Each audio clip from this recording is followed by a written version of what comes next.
going to find out about a Muslim that was raised from the dead in the morgue. Guess what he believes about Jesus now? He developed a deadly disease. Tell me about that, Nasser. I got very sick, and it started off with blisters on the side of my neck. And by the morning, it had grown to blisters half inch in size on the side of my neck. They examined me and they said that his immune system has shut down. This is spreading across his body.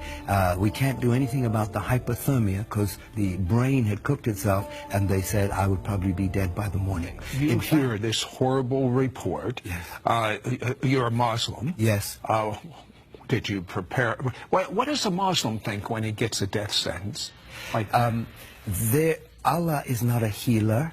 Muhammad is not a healer, so we don't turn to Allah to heal us. We assume that we're going to die. But I was afraid of death, Sid. I was petrified of death. Why? I didn't know what was on the other side, but I was afraid of it. And the very people that I had my faith in, my trust in, were those doctors. And they had just given up. What do you do when the people you got your trust in have given up on you and left you to die? In fear, I cried out. I said, God, if you're real, don't let me die. That's what I cried out. Muhammad didn't come, Allah didn't come, but that night, in that room, there appeared a figure at the end of the bed. And this person... Wait a second. Had you ever seen something supernatural like this before in your entire life? Never. This is your first time? Yes. Okay. Now there's this figure. Yes. And are you scared? What's going on? No, not at all. I wasn't scared at all. In the middle of the night, I see this figure at the end of the bed, and it was the outline of a person with light radiating from them. I couldn't tell you the way the face looked, but all I could see was this outline of a person with light. Now, I knew it was Jesus. These people come to me and they say, but you're a Muslim. Muslims don't know Jesus. Oh, yes, they do. If you read the Quran, Jesus is mentioned many times as a good man, as a healer, as a prophet. Even his birth is mentioned, and that he healed people. But the main thing I understand about Islam, they say God has no son. I mean, look at the mosque when they have it right on top in Jerusalem. That's right. He has no son. Well, this person that appeared said two things. I'm the God of the Christians, and I'm the God of Abraham, Isaac, and Jacob. Wait a second. As a Muslim, isn't it Abraham, Ishmael, and Jacob? That's right. Ishmael was supposed to be the firstborn, right? Not Isaac, but that's not what this person said. Abraham, Isaac. So to me, it meant a whole lot. But even more astounding was that the next morning, the same doctors walked in and they said, we don't understand what's happened. It is a miracle. It has gone into remission. Instead of spreading, they are starting to decrease. Now, when they said that to you, what did you think? I said, look, I don't know what to tell you, but there was a person. You told them? Oh, they're going to put you in a mental ward. I told them there was Jesus here, and he healed me. And a Muslim saying that, they're going to put him away. They didn't believe me.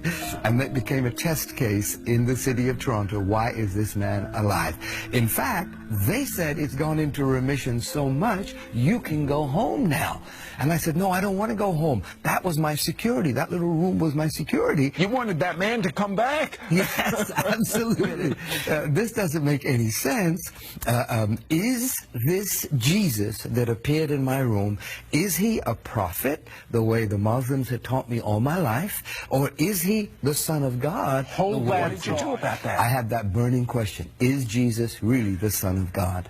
And I got home that day, the day I was released from the hospital.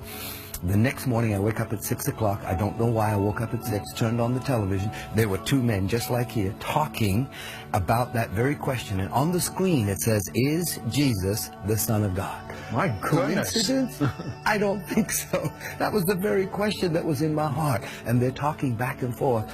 And they were talking about how God sent his Son to die on the cross for our sins because of his love for us. Now, as a Muslim, what did this mean to you? It's so strange. Well, as a Muslim, I was taught all my life that to know that you're going to heaven, your good works have to exceed your bad works. And it's only through works. The only exception of that in Islam is called jihad. Jihad is when you die for your cause. You die for your God.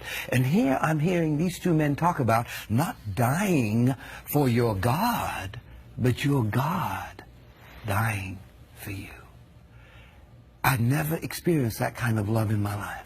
And I said, could this be true? Could it be true that God, the Father, sent Jesus, the Son, to pay the price for my sins, for everything that I've done wrong? This was all new to me, but it was exciting. And these men were talking back and forth that yes, Jesus is the Son of God, and yes, it is documented that he walked the earth, and it is documented that he healed, and it is documented that he died on the cross and paid the price for the sins of all men. So what happened with this horrific disease that you had? Well, that day when that program finished, I got on my knees. They led me in a prayer. I asked Jesus to be the Lord of my life. I found a photograph of the way I used to look, and I started praying to this Jesus. Can you make me look like this again? I had looked 75 years old. My whole face is aged. 5 days later, I woke up at 5 o'clock in the morning. The doctor said, don't scratch the blisters, they're contagious. But I saw some on my pillow, so I must have scratched them in the middle of the night. I got out of bed, stood under the shower, said for an hour and a half, every single blister from the top of my head, my face, my ear, my neck, my shoulder, fell. And the skin was red like raw meat. And the doctor said I would have white blotches. But as you can see, there's no blotches. So is there any doubt in your mind that God is the God of Abraham, Isaac, and Jacob, and that Jesus is his son? Any doubt? No doubt. I'll tell you. I am living proof. Don't go away. This is amazing.